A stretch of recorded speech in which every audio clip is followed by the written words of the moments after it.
Fidèles internautes de National TV, amis téléspectateurs, bonjour à vous, bonsoir, cela dépend de votre position sur la planète. On était donc le mercredi 7 juin 2023 dans la soirée quand la nouvelle tomba. Le ciel s'assombrit sur la presse au Bénin. Brice Ongbo, journaliste cadre en service au niveau de l'antenne régionale au plateau de l'ORTV, la chaîne mère, a cassé la pipe aux grandes dames de ses collègues confrères dans une brutalité, sinon dans une qu'on ne peut pas décrire. Mesdames et messieurs, dans cette émission, nous allons faire un tout afin de rendre hommage à l'homme que très adulé, bien apprécié partout dans son entourage de son vivant. Gérard Noumbé, vous êtes le directeur de publication du journal Le Chronomètre.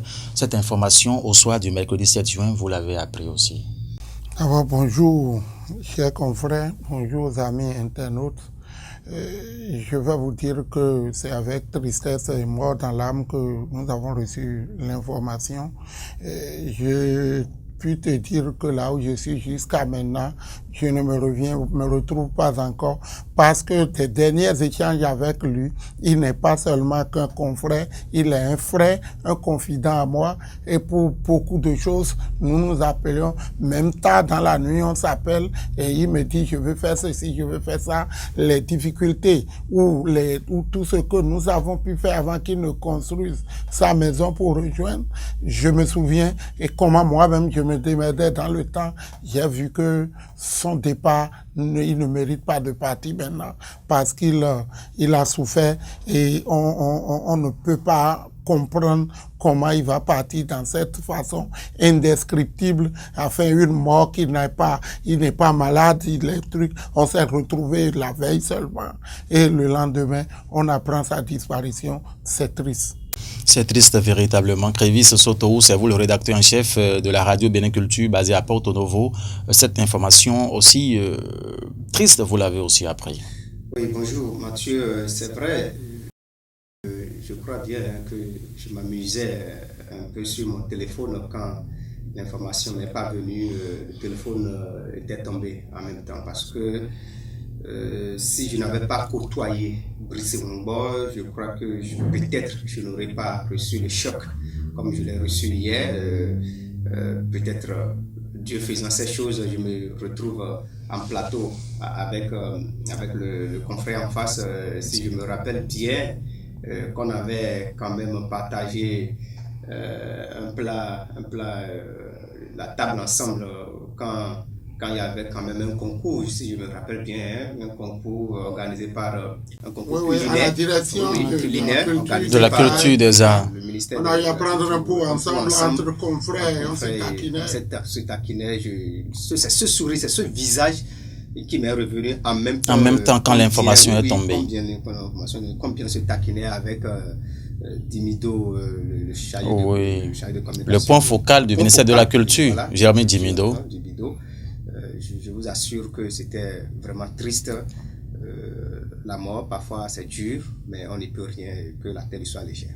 Tout simplement, que la terre soit légère. Oui, vous voulez compléter quelque chose? Oui, cette situation, parce que ces derniers temps, enfin, il y a comme un phénomène ou un triste sort qui s'abat sur le monde de la presse et après Malène, on vient de dire, alors qu'on avait déjà d'autres dans le registre, qu'on n'avait pas fini de digérer, ça relance beaucoup plus la question d'assurance santé pour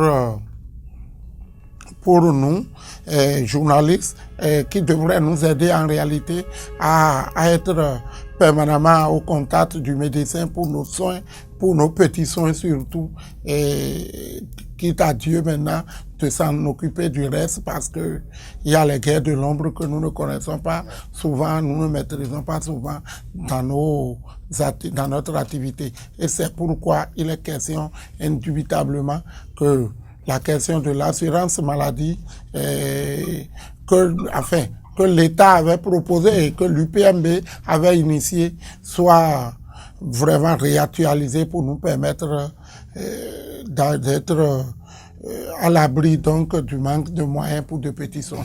Que les réformes aillent un peu plus loin, surtout que le chef de l'État, Patrice Talon, a confié cette mission à la HAC que les réflexions soient vraiment mûries pour que les professionnels des médias que nous sommes, nous puissions vraiment jouir de notre métier, parce que vraiment ça décourage parfois. Ça décourage parfois quand on sait la peine que les journalistes, surtout au Bénin, traversent d'abord avant même d'en arriver à écrire leur histoire et brutalement la mort vient comme ça, voilà, mettre fin à ça. Je crois que effectivement nous devons penser autrement notre corps, notre métier, sinon dans quelques années personne ne sera plus intéressé par ce métier. Aux dernières nouvelles, j'ai au téléphone Firmin Bassao, l'un des collaborateurs les plus proches de Brice Ongbo, confirmait qu'il était même au service dans la matinée. C'est autour de 16 heures qu'il s'est rendu à la maison dans l'espoir d'aller se reposer. Oui, puisque je le disais la veille, lui et moi, on s'est retrouvés, on a parlé, on a échangé sur beaucoup de sujets, sauf que je n'avais pas eu le temps de lui dire qu'on aille prendre un pot. Comme à notre habitude, on était sur moto, j'allais aussi quelque part, les gens m'appelaient, lui-même m'avait dit qu'il est dans une petite course. Ça a fait que on n'a pas eu le temps, vraiment ça en est fini. Ses conseils, son sourire et tout, ce conseil de lui, c'est frustrant, ça m'a triste. Ces derniers agissements également, puisqu'autour de 14h46 sur sa page Facebook, Brice Ongbo écrivait « God save me ». Qu'est-ce qui peut amener l'homme à écrire quelque chose comme ça à 14h46 ? Pour que déjà le soir autour de 17h. Oui, avant surtout de rendre l'âme ou avant sa mort, l'intéressé commence à sentir quelque chose. Vous savez, Dieu est avec nous et Dieu, les morts ne sont pas morts. Ouais. Mais déjà à une certaine heure ou à un moment crucial de sa vie, on commence à sentir qu'on n'est plus ici, mais qu'on est de l'autre côté. Et on commence déjà par agir dans ce sens, que les idées négatives commencent à vous fréquenter et à vous amener à se poser des questions. C'est ça qui amène surtout à écrire certaines choses.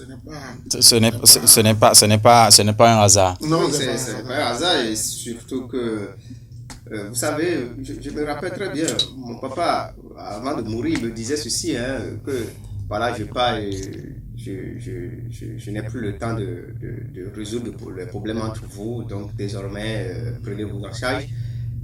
Quelques minutes après, il est décédé. Donc, comme le disait, je crois très bien qu'effectivement, parfois ceux qui sont décédés d'une manière ou d'une autre ont quand même une idée de la cause de leur décès. Et ils voient parfois venir cette mort, mais comme c'est un examen qu'on ne peut pas éviter, voilà, ils essaient d'annoncer cela. Si c'est tellement que la mort était un être humain qu'on pouvait retrouver quelque part comme ça, je crois que au moment où il écrivait ça, les internautes allaient se réunir et tout de suite trouver un bâton peut-être. Voilà que c'est impossible. C'est impossible. C'est impossible. Dans le bus de transport en commun mis à disposition de la presse pour l'inauguration de ces bâtiments, ces joyaux construits par Plan Bénin dans la commune d'Adjoun, Brice Ongbo, paix à son âme, disait dans le véhicule, permettez-moi de manger le pain sandwiché de Plan International. Je ne sais pas si c'est la dernière fois que je vais manger avec vous. Il sortait ces expressions, ces témoignages ont aussi circulé. Ce n'est pas anodin. Ça rejoint tout ce que nous disions.